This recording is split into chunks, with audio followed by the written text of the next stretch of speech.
नमस्कार साथियों, एस के क्लासेज में आपका फिर से एक बार स्वागत है। तो साथियों, जैसा कि अपनी एनयूएस की क्लासें अब रेगुलर होने लग गई है, तो इसी प्रकार आपको रेगुलर क्लासें मिलती रहेंगी। तो आप रेगुलर बने रहिए अपनी क्लास में। और आज अपना सेकंड चैप्टर चलेगा सिंप्लीफिकेशन यानी सरलीकरण।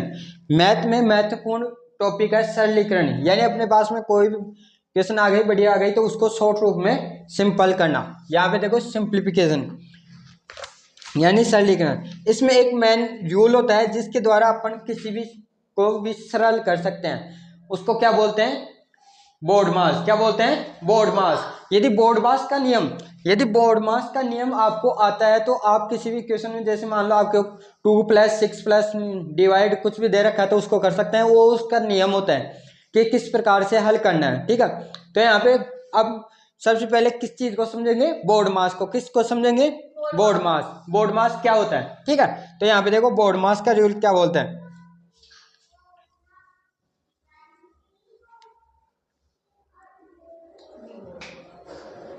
बोर्ड मास। अब यहाँ पे देखो इसका मतलब क्या होता है? बार। क्या होता है? बार। किसी भी संख्या पे ये बार आ जाता ना, तो इसको क्या बोलते हैं? बार। अब ब्रैकेट, इसको क्या बोलते हैं? ब्रैकेट यानी कोष्टक। हिंदी में क्या बोलते हैं? कोष्टक। कोष्टक क्या बोलते हैं? कोष्टक। ये कोष्टक आ गया, ये आ गया, ये कोष्टक। ये कोष्टक होते हैं। ओ का मतलब होता है तो इंग्लिश में ओ, और वैसे क्या बोलते हैं? का। और जब का को इस चिन्ह को हटाते हैं तो उसकी जगह क्या लिख देते हैं? मल्टीप्लाई। क्या लिख देते हैं? मल्टीप्लाई। ठीक है ना? क्या लिख देंगे? मल्टीप्लाई। और अब इसका मतलब होता है डिवीजन यानी भाग। क्या होता है? भाग। और ये क्या हो गया? मल्टीप्लाई यानी गुणा। और ये क्या हो गया? एडिशन यानी जोड़, भाग। ठीक है ना? और ये सब्ट्रैक्ट, इसको क्या लिखते हैं? माइनस। ठीक है, अब जब अपने पास में कोई भी क्वेश्चन आ जाए, क्या आ जाए?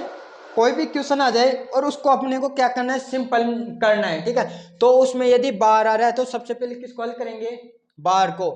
और यदि कोष्टक आ रहा है उस पूरी समीकरण, तो उसको मैं कोष्टक को, फिर गुणा को, फिर डिवीजन या भाग को, फिर मल्टीप्लाई, फिर एडिशन। ऐसा नहीं है कि आप सबसे पहले सब्ट्रैक्ट नहीं कर सकते क्वेश्चन में। सबसे पहले क्या करोगे? बार आ रहा है तो बार करोगे, बार नहीं आ रहा तो कोष्टक करोगे, कोष्टक नहीं आ रहा तो ओप या का आ रहा तो उसको मल्टीप्लाई करके उसको हल करोगे। और पहले डिवीजन, मान लो ये कुछ नहीं आ रहा, यहाँ पे डिवीजन आ रहा, तो पहले डिवीजन को हल करोगे, भाग करोगे, फिर एम यानी मल्टीप्लाई, ए यानी एडिशन जोड़ोगे, और लास्ट में सब्ट्रैक्ट करोगे। ठीक है, आशा करता हूँ कि आपको अच्छी तरीके से समझ में आ गया होगा। अब इसको अपन क्या करेंगे? क्वेश्चन के माध्यम से इसको समझेंगे। आगे किस माध्यम से समझेंगे? क्वेश्चन के माध्यम से। ठीक है, और ये देखो एक्सरसाइज में दिया हुआ है। कहाँ पे? एक्सरसाइज में। ठीक है, तो इस एक्सरसाइज को हल करवाता हूं कि इसमें कैसे क्या ये नियम लगाते हैं। ठीक है दोस्तों, इसको मिटा देता हूं। आपने उतारा, अपनी कॉपी में नोट्स के रूप में उतारते रहना। ठीक है ना? आगे जो क्वेश्चन करवाता हूँ, कुछ भी लिखवाता हूँ, वो उतारते रहो करो, क्योंकि आपके लिए इंपॉर्टेंट चीज है। क्या है? इंपॉर्टेंट। अब देखो,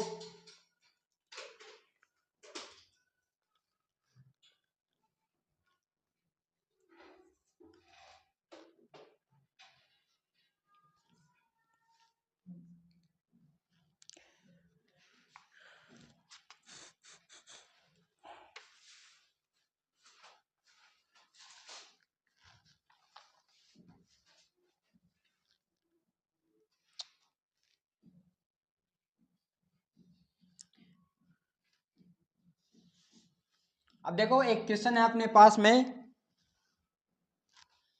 425 माइनस 125 डिवाइड 25 मल्टीप्लाई 6 प्लस 30। अब अपने पास में ये आ गया, तो इसको किस नियम से हल करेंगे? इसमें कौन सा नियम लगाएंगे? बोर्ड मास का। कौन सा नियम लगाएंगे? बोर्ड मास का। अब जब आपको बोर्ड मास का नियम मालूम है तो इस समीकरण को इजीली आप क्या कर सकते हो? व्यंजक को क्या कर सकते हो? हल कर सकते हो। इस व्यंजक को आपको बोर्ड मास का नियम समझ में नहीं आता, आप नहीं कर सकते, इसका आंसर गलत आएगा। यदि बोर्ड मास का नियम आपको आता है तो इस व्यंजक को आप आसानी से हल कर सकते हो। ठीक है, तो बोर्ड मास क्या बोलता है? ऊपर देखो, ऊपर लिख लो इसको।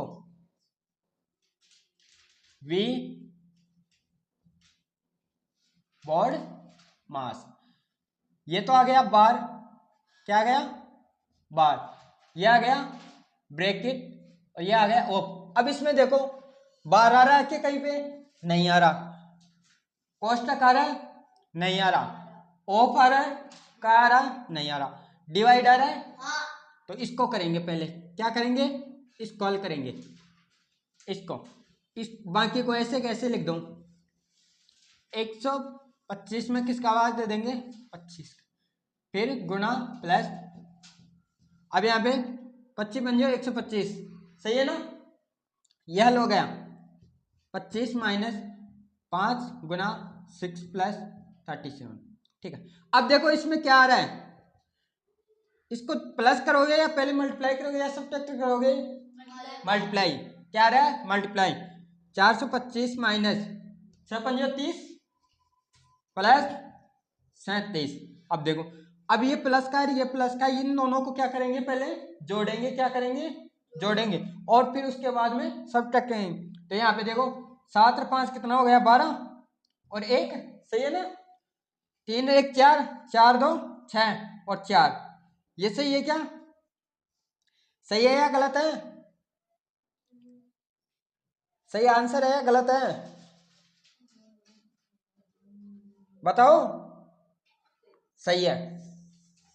और माइनस का 30 करेंगे, अब यहाँ पे देखो 2 में से 0 गया तो 2 बच जाएगा ना, यहाँ पे देख लो 462 माइनस 30, 2 बच गया और 6 में से 3 गया तो 3 और 4, यानी आंसर क्या आ गया 432। क्या आंसर आ गया इसका, क्या आ गया आंसर 432। और इसमें ऑप्शन दिया हुआ है लास्ट वाला, उसका आंसर आ रहा है डी। आ गया समझ में, आ गया बच्चों समझ में। पहले ऐसे बताओ डिवाइड हल करेंगे या मल्टीप्लाई या प्लस, डिवाइड, पहले बार आ गया तो बार हल करेंगे या डिवाइड, बार, मल्टीप्लाई आ गया और ऑफ आ गया पहले को हल करेंगे ऑफ, डिवाइड आ गया सब्ट्रैक्ट आ गया और एडिशन आ गया तो क्या करोगे डिवाइड। और मेरे को बताओ बार आ रहा है, कोष्टक आ रहा है और ऑफ आ रहा है, क्या करेंगे हल पहले, और डिवाइड और कोष्टक में क्या हल करेंगे पहले, कोष्टक, एडिशन और सब्ट्रैक्ट में पहले क्या करेंगे एडिशन, सब्ट्रैक्ट और डिवाइड हल करेंगे पहले डिवाइड, और कोष्टक और डिवाइड में पहले क्या हल करेंगे कोष्टक, और मल्टीप्लाई में क्या हल करेंगे ठीक है, कोष्टक और सब्ट्रैक्ट में क्या करेंगे, तो बोर्ड मास अपने को याद हो गया अच्छी तरह से, कोई दिक्कत आएगी कि कौन सा नियम कहाँ पे लग रहा है कि नहीं लग रहा, कोई दिक्कत नहीं है ना, ऑनलाइन देख रहे हैं 1-2 बार आप रिवाइज करना अच्छी तरह से, आपको अच्छी तरीके से और अभी याद हो जाएगा। ठीक है, अब अगले वाला क्वेश्चन चलते हैं। ठीक है, नेक्स्ट क्वेश्चन में बोर्ड मास नियम याद हो गया ना आपको, यस सर बेटा, ये बहुत इंपॉर्टेंट है मैथ के लिए, आप कोई सी भी कंपटीशन एग्जाम दे लो, ये वेरी वेरी इंपॉर्टेंट है। यहाँ तक कि SSC, CGL, bank, army, navy, हर एक एग्जाम के लिए क्या है इंपॉर्टेंट है ये बोर्ड मास। कोई सी भी एग्जाम दे लो बोर्ड मास नहीं आता तो वो मैथ में क्वेश्चन नहीं कर सकता कोई भी बच्चा हो, चाहे से कितना ही बड़ा टीचर हो कितना ही छोटा बच्चा हो, उसको बोर्ड मास आना जरूरी है। सीजीएल की तैयारी कर लो बोर्ड मास आएगा, 4th ग्रेड की तैयारी कर लो बोर्ड मास आना चाहिए। ठीक है,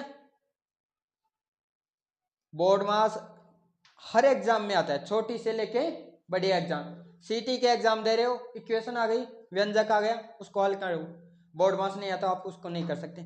आप क्या करोगे पहले जोड़ रहे हो और फिर बाद में डिवाइड कर रहे हो तो फिर आंसर ही गलत आ जाएगा। तो हर एग्जाम के लिए चाहे से कोई भी हो बच्चा, क्या जरूरी है बोर्ड मास। ठीक है बच्चों,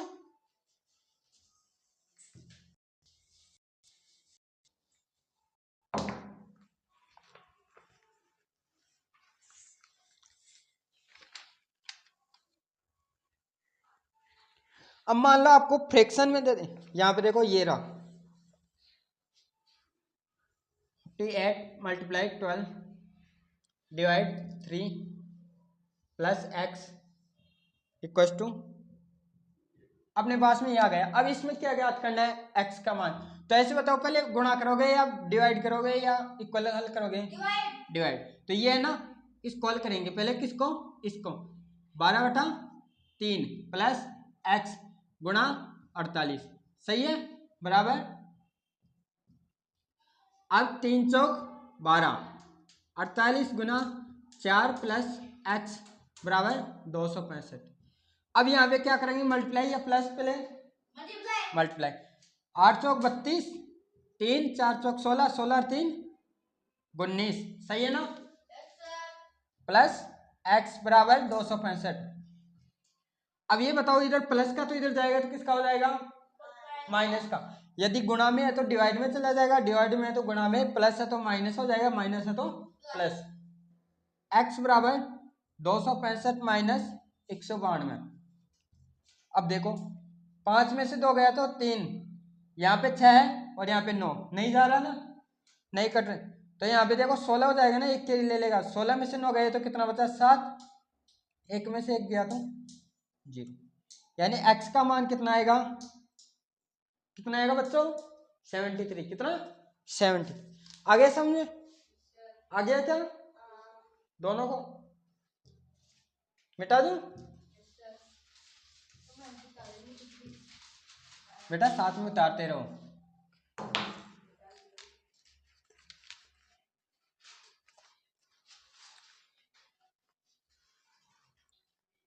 यहाँ पे देखो, 44 माइनस 12 डिवाइड 3 प्लस 1 बटा 44 माइनस 9 डिवाइड 3 बराबर x। अब डिवाइड कॉल करेंगे ना पहले। 44 माइनस 3 चौक 12 प्लस 1, नीचे 44 3 तिया 9 बराबर x, सही है। अब यहाँ पे देखो, यहाँ पे 40 रे 41 बच जाएगा ना, और यहाँ पे कितना बचेगा? 41। 41 44 में, तो यहाँ पे x बराबर क्या आ जाएगा? 1। x बराबर क्या आ जाएगा? 1। आ गया बच्चों समझ में? Yes sir. आ गया? Yes sir. ठीक है, मिटा दो इसको। Yes sir. Okay. Yes sir.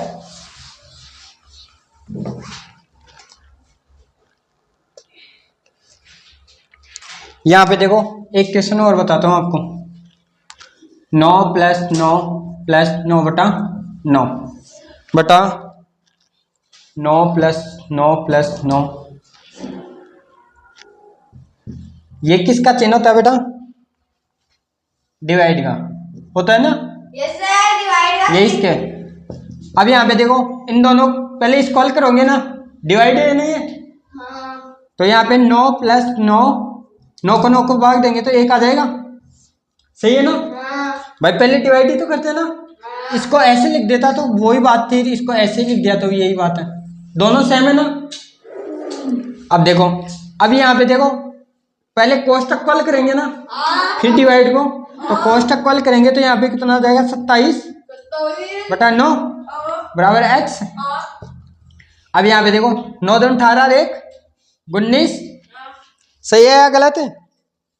अब नीचे 9 दूनी 18 9 3 27, नीचे कितना आ गया? 3 x। तो x बराबर कितना आ जाएगा? 3 से की 18, सही है या गलत है? और 1/3, x का मान कितना आ गया? 6, सही, 1/3। आ गया समझ में? यस या नो? मैंग बेटा आ गया? पंसु आ गया? मिटा दूं? ओके, समझ में आ रहे हैं या नहीं? अब कर लोगे क्वेश्चन?